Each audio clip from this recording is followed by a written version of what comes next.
नमस्ते दोस्तों, मैं हूँ श्रीशा रड़कने और मैं एक LIC इंश्योरेंस एडवाइजर हूँ। और आपको आज इंश्योरेंस की क्या वैल्यू है हम सबके लाइफ में वो मैं आज आपको बताने वाला हूँ। और चिंता मुक्त और सुरक्षित लाइफ जीने के कुछ फंडे बताने वाला हूँ। और एक छोटी सी स्टोरी के माध्यम से आपको ये मैं समझाने वाला हूँ ताकि आपको अच्छी तरह से समझ में आए। और इसीलिए वीडियो के साथ अंत तक बने रहिए। तो दोस्तों, कहानी कुछ ऐसी है। एक गांव था। उस गांव में सदियों से एक परंपरा चली आ रही थी। वो गांव में जो राजा था, वो राजा का 5 साल का कार्यकाल खत्म हो जाने पर उसे जंगल में भेज दिया जाता। वो जंगल बहुत घना था और जंगली जानवरों से भरा था।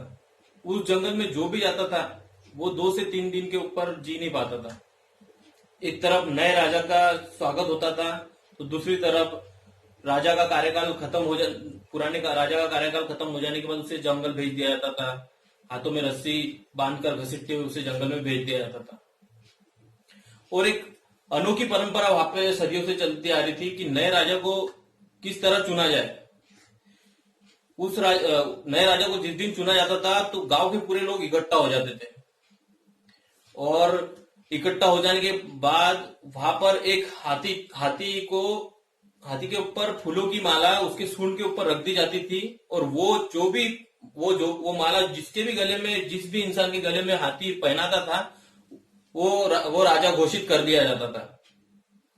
और जो भी राजा बनता था वो बहुत खुश होता था कि 5 साल का कार्यकाल जो भी वो बोलेगा वो गांव को मानना पड़ेगा, उसके ही राज चलेगा 5 साल। और एक तरफ जंगल जाने का भी डर था 5 साल का कार्यकाल खत्म हो जाने पर, कि 2-3 दिन में ही मौत हो जाती है, तो इसलिए जंगल में जाने का भी डर था दूसरी तरफ। इसलिए लोग डरते थे कि रस्सी से बांधकर वही हाल हमारा हो जाएगा, तो कोई राजा जाना नहीं चाहता था। तो एक दिन ऐसे ही एक राजा का कार्यकाल खत्म हुआ और लोग इकट्ठा हो गए वो देखने के लिए। अब कुछ सिपाही सामने आए उस राजा को रस्सी बांधने के लिए हाथों पे। तो उस राजा ने बोला कि जब मैं आपके साथ में मेरी खुशी से चलना आऊंगा तो आप मुझे रस्सी क्यों बांध रहे हो। तो वो भी सोच में पड़ गए सिपाही कि यार ये इसको डर नहीं लग रहा कि जंगल जाने से, ये खुद होके क्यों जाना चाहता है। तो उन्होंने ज्यादा ध्यान नहीं दिया। जब ये रस्सी विदाउट बांधे जब हमारे साथ में आना चाहता है तो रस्सी क्यों बांधे। तो सिपाहियों ने उसको घेर लिया और वो राजा खुशी खुशी उनके साथ में आगे चलता गया। और वहां के लोग जो इकट्ठा हुए थे, ये आखिरी का जो 5 साल का जो कार्यकाल का जो समा होता है वो देखने के लिए, वो दृश्य देखने के लिए जो लोग वहां पे जमा हुए कि भाई रस्सी में हाथ बांधकर राजा को लेके जाता है, वो अपने दया की भीख मांगते हैं पुराने जो भी राजा है। पर ये तो राजा वैसे नहीं था कि ये तो बहुत खुशी खुशी चल रहा था, लोगों को हाथ दिखा रहा था, खुशी खुशी जा रहा था जंगल की तरफ। तो वो सोच में पड़ गए कि ये क्या हो रहा है। तो नदी के उस पार जंगल में जाने के लिए नदी के किनारे एक नाव तैयार थी। वो सिपाहियों ने उस राजा को नाव में बिठाया। और वो नाव में बैठते से ही वो नाविक की नजर वो राजा पर पड़ी, उसकी नजर। तो वो क्या देखता है कि वो राजा बहुत खुश था कि भाई उसने आज तक देखा था कि जो भी राजा आता था तो वो रोते रोते ही जाता था। तो ये नया राजा बहुत खुश लग रहा था उसको। तो आधा रास्ता हुआ, बीच में नदी के बीच में रुक के उस नाविक ने उस राजा को पूछ लिया कि महाराजा आप इतने खुश क्यों लग रहे हो। आपकी खुशी के पीछे तो कुछ ना कुछ राज जरूर होगा, क्योंकि जो भी राजा जाता था तो वो तो रोते रोते जाता था, वो डरता था, दया की भीख मांगता था। आप इतना क्यों खुश नजर आ रहे हो, इसके पीछे कुछ ना कुछ रहस्य है। तो उस राजा ने उसको नाविक को बोला कि तूने मुझे अच्छी तरह से पहचान लिया आखिर में। फिर वो राजा उस नाविक को बताता है कि मुझे जब हाथी ने माला पहनाई तब मैं बहुत खुश था, पर जब मुझे 5 साल के बाद मेरे साथ क्या होने वाला है, मुझे जंगल जाना पड़ेगा, तो मुझे ध्यान था, इसलिए मैंने एक अच्छी योजना बनाई कि तो राजा ने अपना कार्यकाल शुरू होने से पहले ही वर्ष में योजना बना ली पहले साल उसने ऐसी योजना बनाई कि उसके सैनिक और मजदूरों को उस जंगल में भेजकर पूरा जंगल साफ करा लिया पहले साल। दूसरे साल उसने सेनापति और कुछ प्रधानों को वहां जंगल में भेजा और वहां पे नए राज्य का गठन करने के लिए उन्हें कहा। तीसरे साल वहां पर गांव की कुछ महिलाओं को, मजदूरों को, कामगारों को वहां जंगल में भेजा और राजमहल और गांव के लोगों को रहने के लिए घर निर्माण करने के लिए कहा।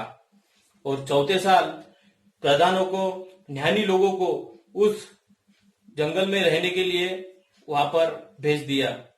और आज 5 साल हो गए हैं। उसने, राजा ने उस नाविक को कहा कि आज 5 साल हुए हैं और आज एक राज्य मैं छोड़ रहा हूं और दूसरा राज्य मेरा स्वागत करने के लिए तैयार है। तो मॉरल ऑफ द स्टोरी ये है दोस्तों कि इस गांव में बहुत से राजाओं ने राज किया। अपने 5 साल के कार्यकाल में बहुत ऐशो आराम से जिंदगी बिताए और उसी में गुम हो गए। कभी अपने भविष्य के बारे में कभी उन्होंने सोचा नहीं और ना ही नियोजन किया। और अगर हमारे पास में अभी बहुत सा वक्त है, हमें भगवान ने दिया है कमाई करने के लिए, हम कमा रहे हैं, कमाई कर रहे हैं और ऐशो आराम की जिंदगी बिता रहे हैं। साथ ही हमको अपने भविष्य के बारे में, रिटायरमेंट के बारे में, बुढ़ापे के बारे में हमें नियोजन करना चाहिए दोस्तों, ताकि हम उस चतुर राजा की जैसी हम ऐशो आराम से पूरी जिंदगी बिता सके। ना कि 55 साल, अगर आप 55-60 साल ही ऐशो आराम की जिंदगी बिताते हो तो बाकी राजाओं की जैसी आपको बुढ़ापे के वक्त रोने की बारी आ सकती है दोस्तों। इसीलिए मैं आपको बताता हूं दोस्तों कि अगर सुरक्षित और चिंता मुक्त अगर लाइफ आपको अगर जीनी है, जैसे कि मैंने आपको वीडियो के स्टार्टिंग में बोला था, तो इंश्योरेंस, जीवन बीमा हमारे भविष्य के खुशियों का नियोजन है दोस्तों। तो इसीलिए इंश्योरेंस निकालना बहुत जरूरी है दोस्तों और निकालना ही चाहिए।